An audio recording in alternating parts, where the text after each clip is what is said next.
자, 그러면 이제 오늘 자, 이어서 그러면 오늘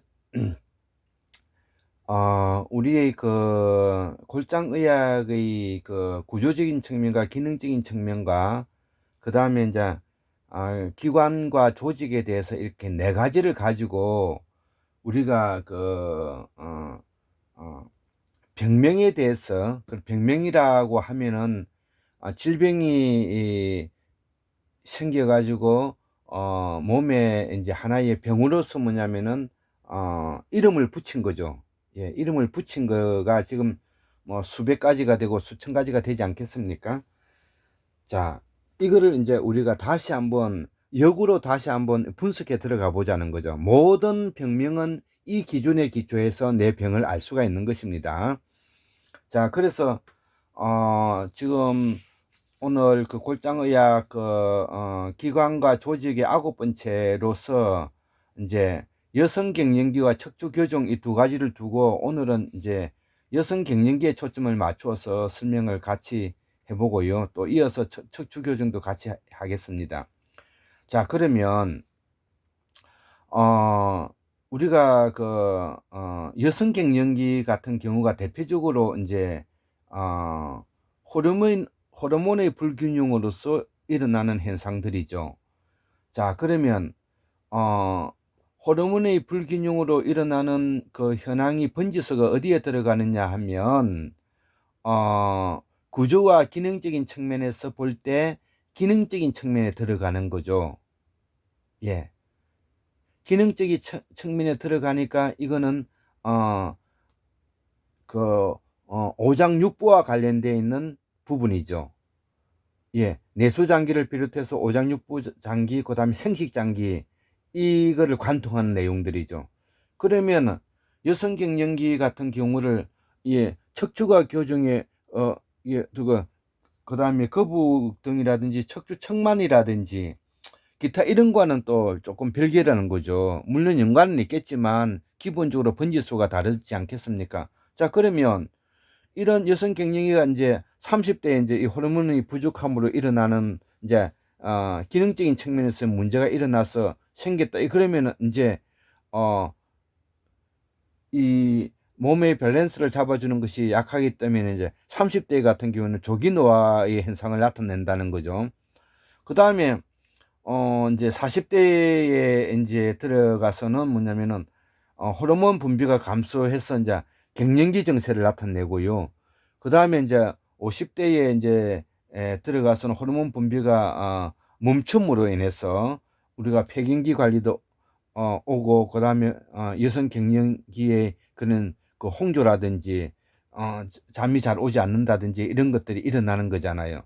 그래서 이것뿐인가요? 이렇게 이제 이 호르몬이 부족하다가 보면 과거에는 그 촉촉하고 아름다웠던 피부가 이제 거칠어지고요. 그 다음에 우리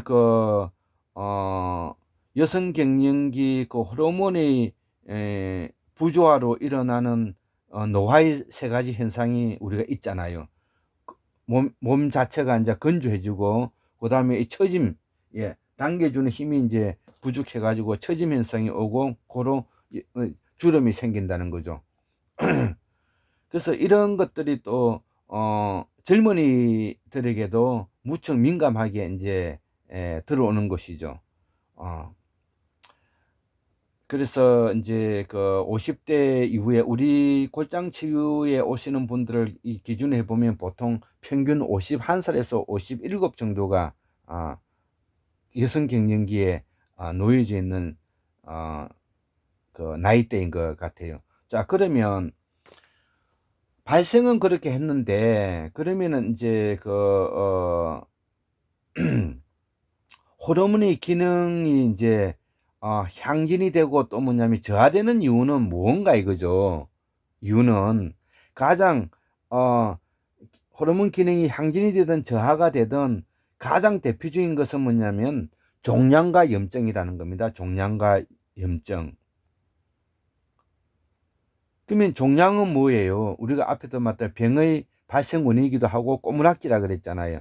그러니까 몸에 나의 작은 세포 어느 부분에 문제가 생겨 가지고 그것이 종양이 생기기 시작했다는 거죠. 그리고 그것이 몸속에 염증을 유발하고 있다는 거죠.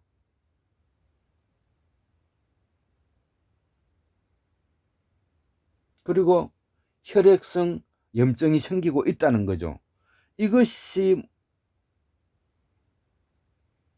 우리의 몸의 기능적인 측면, 구조와 기능적인 측면에서 기능적인 측면을 현격하게 저하시킨다는 거죠. 그러면은 이 단순한 뭐냐면 호르몬 분비의 그 향기를 넘어서 가지고 또 체내의 대사작용을 억제하겠죠. 그래서 호르몬 분비가 조절을 하는데 또 이 그 문제를 야기시키고요. 만약에 또 이 내분비선이 뭐냐면은 이것이 비대를 가져가 경우에는 내분비선이 지나치게 비대를 가져오게 되면은 자연 조절 기능이 없어지기도 한다는 거죠.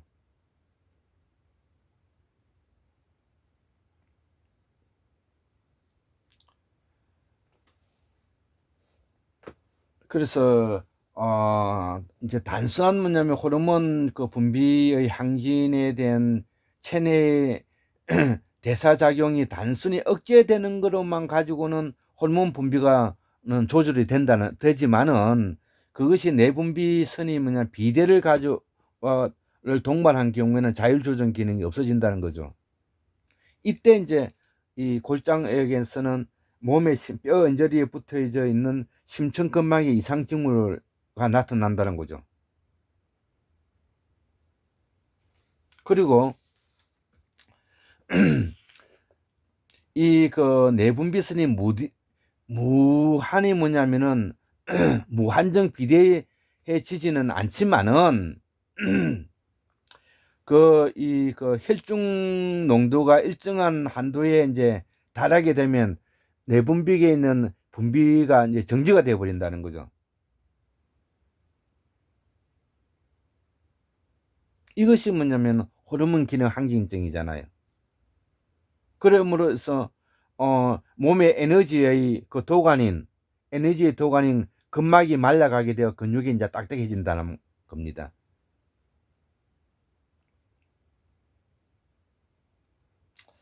자, 그다음에 이 호르몬 기능 이제 저하증이라는 것이 있는데 호르몬의 기능 자체가 이제 저하된다는 뜻이잖아요. 이제 그 원인을 보면은 자가 면역 질환으로 염증이라든지 아까 종양 혹은 수술 등으로 인하여 내분비선이 파괴되었을 때 초래되기도 한다는 거죠. 이게 저하증이. 근데 여기는 이제 두 가지가 있어요. 속발성 기능 저하가 있고 원발성 기능 저하가 있다는 거죠. 그래서 뇌하수체의 기능 자체의 기능 저하는 또 그 표적기관의 기능 저하를 유발한다는 거죠. 어느 부위에.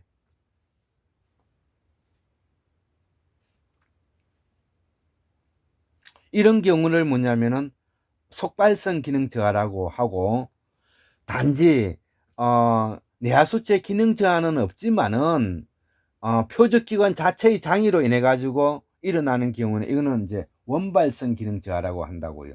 이 원발성의 경우에는 뇌하수체 자체에 이제 이상은 없지만은 자극 호르몬 등을 측정해 보면은 이것이 이제 나타난다는 거죠. 원발성인지 속발성인지. 그래서 이 뇌하수체는 연수 속에 이제 들어가 있는 것인데요. 이것이 3차 신경을 비롯해서 뭐냐면은 12개 신경이 분포되어서 이 몸에 뭐냐면은 표적 기관과 연결된다는 거죠.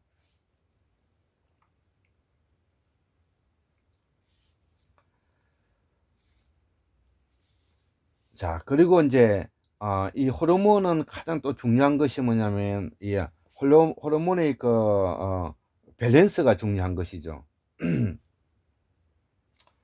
그래서 이 내분비계의 호르몬은 8대 내분비성이라 그러잖아요. 예, 송관성, 내하수체, 갑상선, 흉골, 그 다음에 췌장, 아드레날린 분비성, 난소, 난수공, 이렇게 온몸에 뭐냐면 장기에 응축되어 있다는 거죠. 그래서 이 내분비계는 장기와 밀접한 관계가 있고, 이 장기는 고도로 응축된 근막 에너지를 통해 안으로 전기를 방출하는 기능을 한다는 거죠. 예, 이 말 속에 이 말이 담겨 있는 거예요. 그래서 이 기술은 인체의 모든 부분의 호르몬 공장이라고 해도 틀린 말이 아니다. 이거는 제가 골장의학에서 쓰고 있는 말인데, 모든 내하수체의 장기는 그러니까 내수장기 연수에 들어가 있는 그 뭐고 내하수체를 비롯해서 모든 장기는 고도로 응축된 근막 에너지를 통해 안으로 전기를 방출해가는 것이다 이거죠. 그렇기 때문에 그 안으로 방출하는 그 부분의 밸런스가 깨어지게 되면은 호르몬의 기능 항진증이라든지 기능 저하증이 생긴다는 이런 뜻입니다. 그리고 또 이 골장 그 갱년기에서는 우리가 이 뼈와 항상 유기적으로 결합한다고 그랬잖아요. 그래서 이 뼈에서는 뭐냐면은 또 뼈 호흡과 뼈 압축을 통해서 뭐냐면은 뼈 압축과 뼈 호흡이라는 것은 저 뼈가 숨이 쉴 수 있도록 해줘야 된다는 거죠. 그래서 뼈가 숨을 쉴 수 있도록 그것이 뭐냐면은 장기와 유기적으로 결합될 수 있을 때,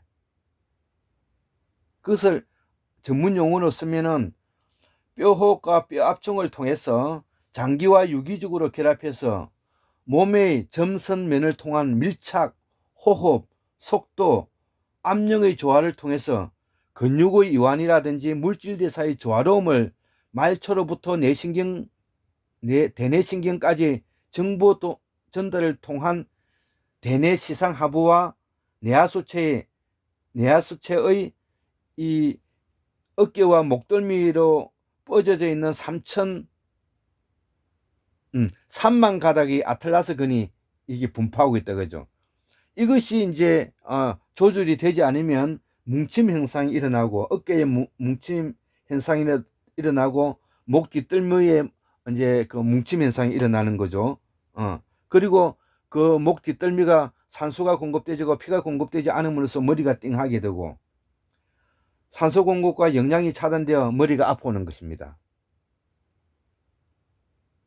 그러면 그 이후에는 머리가 아파오는 그 다음 단계는 내수장기가 죽어가는 것이죠.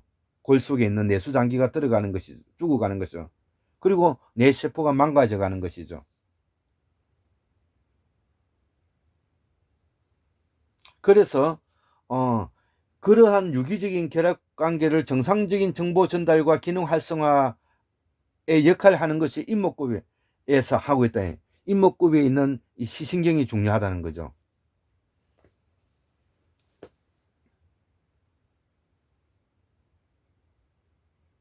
그러면 이러한 것을 뒷받침하기 위해서는 영양학적인 균형과 습생, 운동 등의 보조적인 역할을 필요로 하고요. 특히 우리 그 골장의 의학에서는 8대 내분비성과 4하대쯤이라는 걸 중요시킨다 그랬잖아요. 그 중에서 8대 내분비성인 내하수체, 송과천, 흉골, 갑상선, 아드레날린 분비성, 췌장, 난수, 나수궁, 정수, 이런 것들이 기능화가 활성화되어야 된다는 거죠. 그럼 뭐냐면은 대갈통 안에 있는 내수장기와 흉곽통 안에 들어가 있는 오장육부와 치글통 안에 들어가 있는 생식 장기들이 유기적으로 결합되어야 된다는 거죠. 이것이 건강한 것이죠. 여기에 어떤 표적적인 부분이 문제가 자체에 생겼느냐, 아니면 내하수체 자체가 생겼느냐에 따라가 쓰고 속발성, 원발성 기능 저하로 표현한다는 겁니다.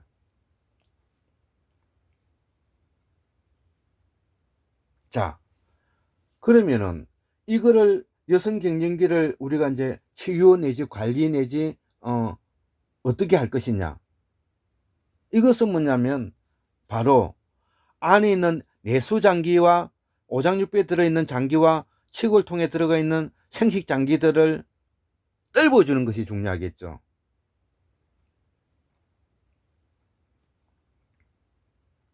그 떫어주는 기술이 바로 뭐냐, 쑤시는 기술이죠. 그 쑤시는 기술을 직업에는 어떻게 한다? 손으로 하는 거죠. 손으로 지압을 한다. 이를 지압이라는 것은 일본에서 건너온 그 브랜드인데요. 안마는 중국에서 건너온 브랜드죠. 우리 한국의 정통 뭐냐면은 브랜드는 일압과 주관절압과 슬관절압이죠. 일명 일압이라 그러죠. 쑤시는 기술, 일압. 정확하게 그 부분을 일침이라 그러잖아. 쑤셔서 그 부분을 떫어내는 기술이죠.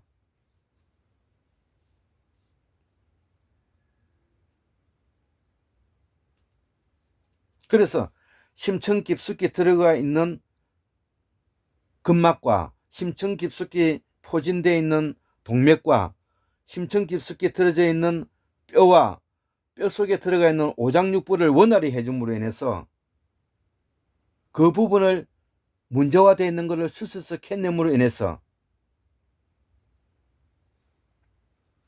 우리 몸을 이루고 있는 75개의 세포를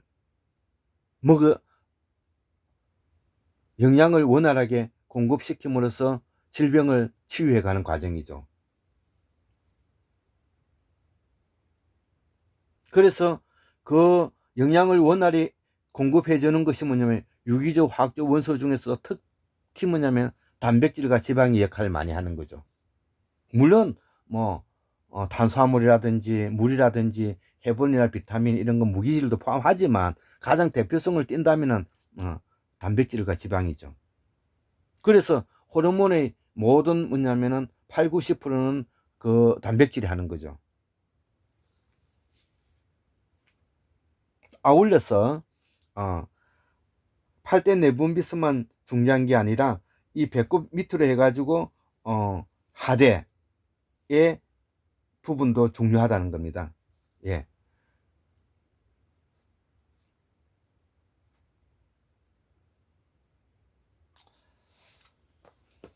그러면은 사하대점은 뭐냐, 어딨냐 이거죠. 배꼽 밑을 말하는 건데 엉치, 장골, 대퇴골두.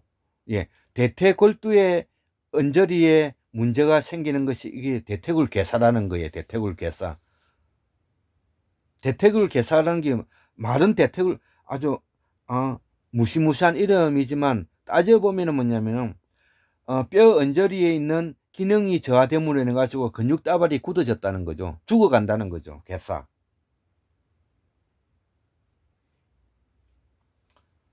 자, 오늘 제가 이 강의하고자 하는 그 핵심은 병명이 나타났다고 해서 그 문제를 겁먹을 것이 아니고 가가지고 명목적으로 뭐냐면은 우리가 병원에만 가서 물어보는 것도 1차적으로 중요하지만은 먼저 자신이 그 병명이 어떻게 해서 내가 생기는 거에 대한 기본적인 건강학적인 지식이 있어야 됨을 제가 강조한 오늘 강의였었습니다. 그래서 그 병명을 뭐냐면은 내가 찾아내기 위해서는 의학의 분류의 가장 핵심적인 4가지 구조적인 측면과 기능적인 측면과 기관적인 측면과 조직적인 측면, 이 4가지만큼은 꼭 알고 있어야 된다는 거죠. 그래서 의학의 개념이 신체적, 사회적, 정신적 완결한 상태 플러스 영성의 감이라면은 병명의 뭐냐면은 치유의 개념은 구조와 기능과 기관과 조직이라는 거죠. 4가지. 이것을 항상 머릿속에 두고 그 다음에 병명을 가져와서 그것이 번지수가 어디에 되는지 우리가 따져봐야 된다는 거죠. 오늘은 여성갱년기에 대해서 병명을 가지고 와서 구조와 기능, 기관과 조직에 대입시켜서 우리가 설명을 해본 겁니다. 예. 감사합니다.